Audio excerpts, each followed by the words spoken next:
Now we're skipping ahead to 1873 in Russia, where Sergei Rachmaninov was born. And he was one of the finest composers and pianists to ever be from that area or anywhere, and also an incredible child prodigy. Most musicologists will say that he was better than Mozart or Chopin or Mendelssohn or anybody, particularly his composing. So this piece I'm going to feature right now is one of his most famous. It's called The Bells of Moscow, or Prelude in C Sharp Minor. And he was 19 when he composed it, and he sold it as a piece to the Moscow Electrical Exhibition, and it was featured there, and he was all excited. He got 40 rubles, and that was about 2 months' salary for the average Russian worker, and so he thought, wow, I can do this, right? Also, his cousin was a concert pianist and was featuring Sergei's new piece in his concert tour.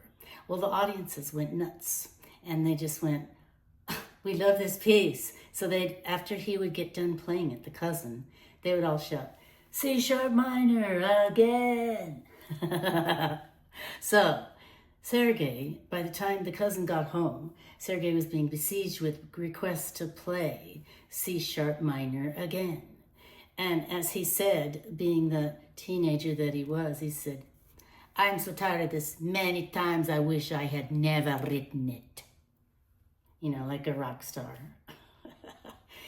Sergei had to leave his beloved Russia during the Russian Revolution of 1917, and so he was forced to move to that sunny old place, Beverly Hills, and nothing like cold, melancholy, dark Russia.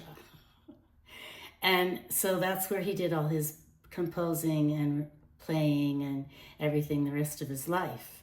And unfortunately, he also, at a young age, developed melanoma from bathing, sunbathing, I'm sure, beside his pool.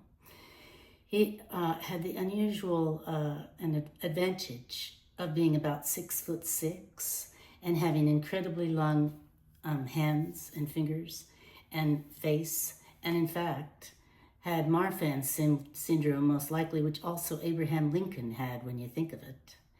So all of Sergei's music it's beautiful, but it's incredibly hard to play because, hello, he could reach, there's an octave most people can reach. Sergei could reach, I can do a 10th easily. He could do a 12th and a 13th. So all his pieces reflect that.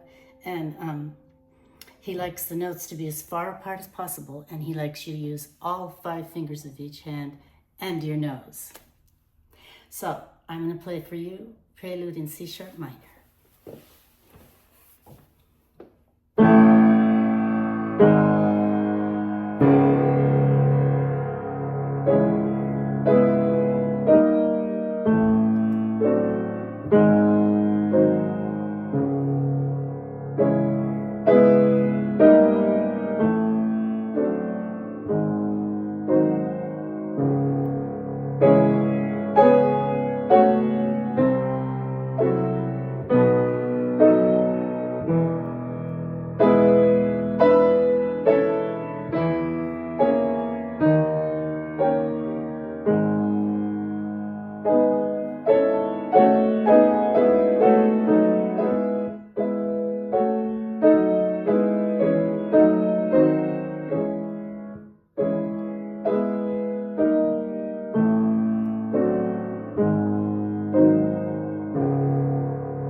Again.